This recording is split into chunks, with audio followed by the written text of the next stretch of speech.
میگن ژنت باید قوی باشه، جلو آینه یه همچین تیر با استایلی باید داشته باشی. آیا هم ساری والا ما تا حالا ژن قوی نشنیدیم، ژن خوب شنیده بودیم، ژن قوی نشنیدیم. حالا اون قدرت ژن شما بستگی به فشاری که پدر دیگه آورده بودن میتونه داشته باشه، ولی ژن قوی نشنیدیم. بعد این تیپ و استایل شما واقعا ژن قویه که تقریبا گی استایله، یعنی یه پسر اینجوری لباس بپوشه بره بیرون. من دیگه نمیدونم چی باید بگم. بقیه میان کامنت می‌نویسن میگن دیگه، من نمیدونم چی باید بگم. خدا وکیلی واقعا چه اعتماد و نفسی دارین شما.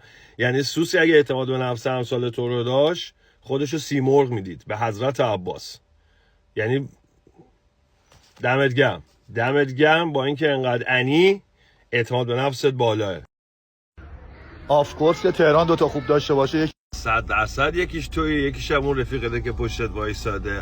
شما خوبای تهرانین. فقط من یه سوال دارم، شما چرا هرچی ویدیو آپلود میکنین میزنین بالا پشتتون طویله است، خرابه است، خارکسته، من نمیدونم چجوریه.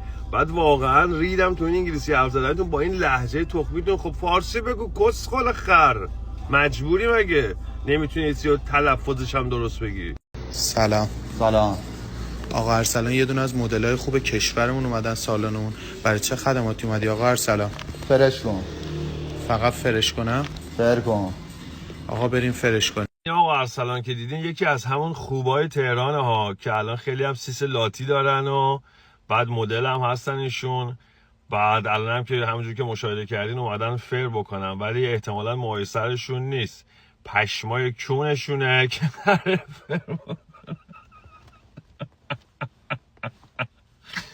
بعدم این که خب احتمالاً متقاضیایی که دارن با پشم فر حال میکنن. نه $، پول 3 شب این ویلا رو دادم، اونم کجا؟ با عرض پوزش از کلمه‌ای که میخوام استفاده کنم، ولی کس میگه مادر قهوه.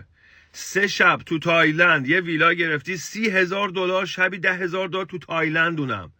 یعنی تو اگه میخواستی تو برج خلیفه پنتهاوسش هم اجاره بکنی $30,000 واسه 3 شب نمیدادی، بعد تو تایلند $30,000 دادی. با تو چقدر حرومزاده ای. من نمیدونم چه جور آدمایی پیدا میشن گول تو رو میخورن. یعنی اونا چقدر سادن. بعد میای میگی من پکیج فروش نیستم، همه چیز 0 تا 100 ترید رو بهت یاد میدم، مجانیه فلان کوفت درد زهرماره. بعد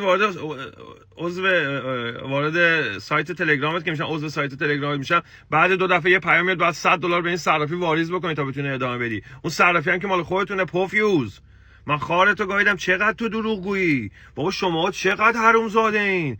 تو این وضعیت مردم چجوری دلتون میاد بچاپین؟ یارو پول نره واسه زن و بچه‌ش نون بخره، میاد به امثال تو اعتماد میکنه، بعد دهنش سرویس میشه. من ریدم تو قبر پدرتون. بازم عذرخواهی میکنم برای کلامایی گفتم، ولی من شرمنده، ببخشید. راستی رفقا اگر دوست داشتین من پیج اینستا رو گذاشتم، لطفا فالو بکنید، چون سوئدم از کون آمریکا میخوره، اونا میخوان بند بکنن تیک تاک، اینا هم گفتم ما هم میکنیم دیگه. حالا اگه دوست داشتین بازم با هم در ارتباط باشیم، اون بر من خیلی مخلصم. یا حق.